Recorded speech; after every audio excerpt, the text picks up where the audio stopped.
Well, happy Friday to my Sorare NBA fam. Got a couple rewards this week. This is going to be my last video for a while here. We're going on vacation next week. Probably be game week 41 before we have something else for you. We're going to get into some of the best plays for this week. There are a lot of really good plays. We're going to open some rewards that we got from this last week. Thanks to all of you who played Jordan Goodwin. Thank you to his two-way contract status that didn't allow him to play this weekend because I finished top 100 in Underdog and got a couple other rewards. So we'll see what we get, and then we'll dive into this week's plays. All right, so here's last week's Underdog lineup. As you can see, these were all guys that were like $4 or less. 84th out of 58.25, so pretty good. Hey, a tier 3, I'll take it. We'll see what we get. Chris Murray, okay, that's interesting. So a rookie playing a lot right now. He was actually in play last week. I don't know that I'd use him in a common lineup. Paulo, all right. We'll take a Paulo. I didn't have one of his. Walker Kessler, okay, well, he's been hurt. And our first credit. $1. All right, let's start racking these things up. But enough about me. Let's find you some microcaps to use this week. We're going to go to Utah and probably stay in Utah for a little while. Luka Šamanić, 3 L10 this week. He has been starting. Minutes are down a little bit, but I'm still projecting 16. That would get him a top-end estimate of about 18 points. And on a 3, even with just the one game, might be in play for you, depending on what you need to fill out your lineups. 2 more Jazz members, Yurt7 and Sensabaugh. Yurt7 put up over 30 this week, and Sensabaugh had a big game. I'd put both of them in the low 20s for a top-end. 4 L10s on both of those guys, but just the one game. Looks like Utah is still going to be down a couple players, although they do have some game-time decisions, so all these guys are kind of coming with some risk. Atlanta is down a lot of players this weekend, and Trent Forrest is actually going to be playing again. Got him pegged for about 15 minutes. He's a 5 L10. Not real productive, so top end range of about 15. But with 2 games, you might want to give him a look. He's going to be real cheap.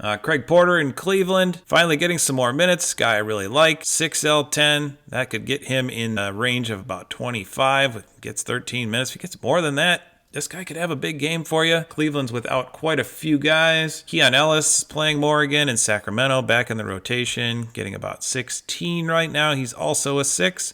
He can get you low 20s. Only one game, though, for Sacramento. Bones Highland, still in the rotation with LA. He's getting his normal 12 minutes a night. Not real productive. Top end of about 17. Probably pretty cheap, though. And then Thomas Bryant, back from suspension in Miami. He's been getting the Orlando Robinson minutes the last couple of nights, so he's getting about 12. He's a 6 L10. Don't know how long his rotation minutes last, but right now you could play him. 17 for a top end and 2 games. Alex Len has a regular rotation role currently in Sacramento, getting about 10 minutes a night. 7 L10. Not real exciting. 17 top end, 1 game for Sacramento. Damian Jones is a no for me, but he's probably worth a look if you want somebody really cheap.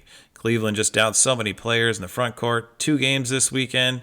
He'll probably get you 10 or 12 minutes. He's a 7 L10. I'd say 16 maybe if you're lucky. We've got a bunch here at 8. Jordan Nora. Toronto's really banged up too. A lot of guys out. Nora's actually pretty productive normally. If he can get those 14 minutes, I'd say he can get you mid-20s, and he's an 8, so somebody to consider. But Toronto only has the one game. Same in Phoenix. Saban Lee, we were looking at in the first look video. He has maintained some minutes, getting about 15. Puts him probably low 20s on a good night, but only one game again for Phoenix. Juzang, 0.51 points a minute, pretty bad, but he's been getting a steady 20 minutes, so if he can have a decent game, say, high teens, only one for Utah. And Jordan McLaughlin's kind of interesting, so Monte Morris left with a hamstring injury last night's game. Minnesota on a back-to-back is at Cleveland tonight, I believe. McLaughlin should get some minutes. I've got him estimated at 10. That's probably a low-end estimate. He's only 8 right now, and 2 games for Minnesota, so if he can get back in the rotation, I think he's a decent play over the weekend. TJ Warren signed with the Wolves, and they're going to need him because they are pretty short right now. Towns out, and now Monte Morris going down. They're down to about a 9-man rotation, and he's part of that. I'd say he's going to get 10 to 15 minutes. I got him pegged for 15. He doesn't have any data because he only played 1 game, and that was last night. He looked okay. This guy was good a couple years ago, so maybe he gets some of that back. 2 chances at it for the Wolves. Javon Carter in Chicago's been getting some more minutes as Drummond's minutes go down. Javon Carter's go up. Not sure what's going on. 9 L10. Not very exciting. Top end around 20. Only 1 game for the Bulls. Rashawn Holmes is a really nice play this week. So Marvin Bagley's out in Washington. They don't really like going to Omarui very much. And Holmes is the beneficiary of that. He's been getting some more minutes. So I'm pegging him for about 24 minutes. He's a 10 L10. 2 games for Washington, beating his L10 score by almost 20 points. So I've got him pegged about 30 for a top end. We'll see what he can do this weekend. And Trenton Watford is another guy I really like in Brooklyn. 0.98 points a minute. He's always productive when he's on the floor. He just rarely ever gets any time. But now with the injury to Day'Ron Sharpe, with Ben Simmons being ruled out for the season, I think he could see some more run going forward. It's end of the year stuff for these teams that are out of it, like Brooklyn. I feel like these guys are going to start getting more time. Maybe time to pick up a Watford if you don't own one already. And you can certainly play him this weekend. I think he could get you over 20 in 2 games for Brooklyn. Well, pricing out the micro caps here, I think Holmes is probably your best value. I think he has the chance to get the highest points for the least amount of money. Jordan McLaughlin at $1.20 if you want a cheap option. He'd be the guy. Sticking with the theme of playing the guys from the banged up team that are going to be getting extra minutes, Dean Wade had a huge game a couple games back. George Niang, both of those guys are down to 11 with Cleveland. 2 games over the weekend. I've got Wade projected a little bit higher, but I think you could play either of them. Our buddy Lonnie Walker is finally getting some minutes again. Got him at 24, although he played about 30 last night, I believe. When he gets minutes, he's putting up 28s and 30s at a 12. Absolutely in play. High end. He's hit over 40 a couple times this year, so I think you can put him in the high 30s for a high-end projection. Davis Bertans, if you bought one of his 3 weeks ago and are still playing it, go for it. Low 30s. He's getting a lot of minutes too. I got him about 24. Jake LaRavia continues to play in Memphis. 26 minutes, and he's a 13. He could hit you over 30 for sure. Still waiting for the Spencer Dinwiddie breakout, but he's getting low 20s minutes, and at a 14, he can get you low 30s. Sam Merrill, same thing with Yang and Dean Wade. It's just whether his shot's falling or not. I think he had an 0 for 9 night from 3 the other day, and obviously that makes you fall on your face, but if he starts hitting them, he can put up some big numbers. 32 for a high end for him. Delano Banton helped me win last week. He's getting about 26 minutes, I'm thinking, today. 15 L10, mid-30s for a high end. He's hit it a couple times recently. Dennis Smith in Brooklyn, so another guy on a banged-up team that's getting a few more minutes. Dennis Smith, not as productive as Lonnie Walker, but close. And getting about the same minutes, maybe a few less, few more. But I think he could get you in the 30s as well, and he's a 16. Jordan Goodwin, do you think he's going to play? I don't know. It says he's going to play. And if he plays, he's probably going to get you in the 30s for minutes, which could put you in the 40s for points. I mean, I'd read the news first. We didn't know anything last time, so I assume he's playing. Probably say otherwise if he wasn't. At 18, we've got Bruno Fernando, Kyle Lowry, and Micic all getting some minutes right now. Fernando, maybe even a couple more. Jalen Johnson now out for Atlanta. So they're really banged up. He had a nice game last time out. I think all 3 of these guys can hit you in the 30s, and all 3 have 2 games this weekend, so I wouldn't be afraid to start any of them. Zach Collins got 1 game, but Wembanyama's out again. He did get 30 minutes last night, put up a nice one. Say if he can get 30 at a 0.98 per minute, you're looking at a possible 40-point performance. 21.09 between that top-end estimate and the L10 score. That always is in play. Anything over 20 is really good. That's what I've got for the lower end of the mid-caps. Dennis Smith, the cheapest in this range. I would say Zach Collins or Lonnie Walker, probably the best values. Walker, obviously, with the 2 games. Between the 20 and 30 level, we really don't have a whole lot going on. So this will probably be a week where my build is a couple real high-end guys and then some low-end guys. Putting the stars and scrubs approach together. Between 20 and 30, though, we do have Dennis Schroeder in Brooklyn and Santi Aldama in Memphis, both 23s. Schroeder, a little bit higher. He's just been getting a ton of minutes, possibly in the low 40s. Aldama playing steady over 30 right now. He's certainly capable of 40s or even higher. He just hasn't been playing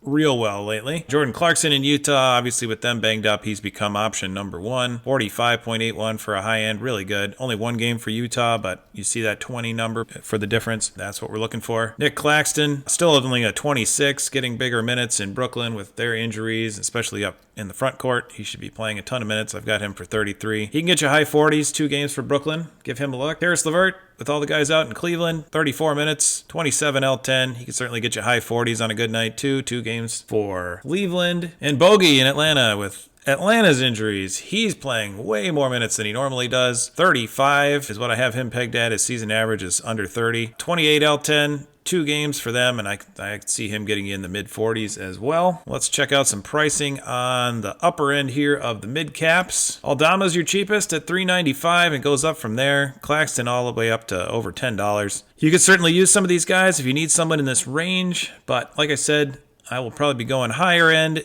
and lower end together this week because the build, I think, gives you more value. So we were talking about Terry Rozier not having a big game in Miami. Well, last night he had 27 points, 6 rebounds, 11 assists, and a steal. So he's certainly capable. Tyler Hero still out. Rozier's been getting a few more minutes. He's up to about 35. Looks like he's getting comfortable. Top end estimate for him in the low 50s. 2 games for the Heat this weekend. 31 for Rozier. He's my first blue chip play. Fred VanVleet came back from injury and he's looked a lot better. So maybe he needed to take that time off. 32 L10. Pretty low for him. 54 for a top end upside in 2 games for Houston. Anthony Simons and Paul George are both in play at 33. Both projected over 50, but VanVleet a little better and probably cheaper. Şengün put up the big outlier this week. Scored over 80 points. 34 L10. That's about as low as I've seen him in a while. 56 8-4. 2 games for Houston. If you have a Şengün, go ahead and get him in. He's probably going up in price, though. Jamal Murray, 36 L10, projected almost 60. Only 1 game for the Nuggets, but he's projected at 39 minutes. Nuggets are playing their stars a lot of minutes right now. Tyrese Halliburton at 37. Again, he's the play of the week, but we're going to dive into this a little bit. Only 1 game for Indy, and I want to show you something. So I love Halliburton. I think he's a great player. I think he's going to continue to be a great player in this league going forward, but there's a difference between pre-injury Tyrese Halliburton and post-injury Tyrese Halliburton this season. I've been telling you, I think something's wrong. Something's not quite right with him. He looks okay, but he doesn't look like he did early in the year. So these are his scores from early in the year, where he was in the 70s quite a few times. He was in the 60s all the time. 8th is the game he got hurt, scored 15 points in 13 minutes, missed about 10 days. Tried to come back in Portland, was pretty good. Played 35 minutes, put up a 51, but then he got hurt again in that game, or he couldn't play the next game, so he sat out another 11 days. And then when he came back, he just kind of hasn't been the same. He was on a minutes restriction for a while. That's why his L10 score went down. But now he's back to playing normal minutes, and his scores just aren't what they were early in the year. So I think you have to kind of take this projection of 67 with a grain of salt. Or since returning, he's only hit over 50 once. He's been in the 40s quite a few times, the 30s, but just not the same guy that he was early in the year. Do you take him out this week? I think a lot of people are going to play him because a lot of the projections are going to say, well, he's the best play of the week. Is he? If he's going to get you in the low 40s, he's certainly not a great play. If you think he can return to form, get you 60s or 70s, sure. I don't see it right now. I hate to say it. He's just not the same guy. You can just see it in the numbers. Something's different. Up to 40, we have Kawhi Leonard, projected to almost 60 points. It's a good week to play Kawhi. If you have one, he's down to a 40 L10. And it doesn't get a whole lot better than that until you get up to De'Aaron Fox, who's projected over 62. Problem with Fox is he, like Halliburton, was very good early in the season and hasn't been as good since. I think that projection might be a little high. Makes me kind of want to change the way I do my projections. I may go to last 6 weeks rather than full season. That's going to take a lot of work. Maybe we'll tackle that when we get back from vacation. I've got LeBron over 60. I think that's a solid play. 2 games for the Lakers. Giannis over 70, assuming his Achilles is okay. 52 L10. 2 games for the Bucks. SGA at a 54. I've got him in the high 60s. I think you can play him with some confidence. 2 games for the Thunder. Jokic looked amazing last night. His high-end projection is up over 82 at a 58. Got to get him in. And then Luka at 67. Obviously, this would be for a champion lineup. High end of 83.5. All right, good luck this week. Week or 10 days. We'll see you back here. I'll be back with a tan.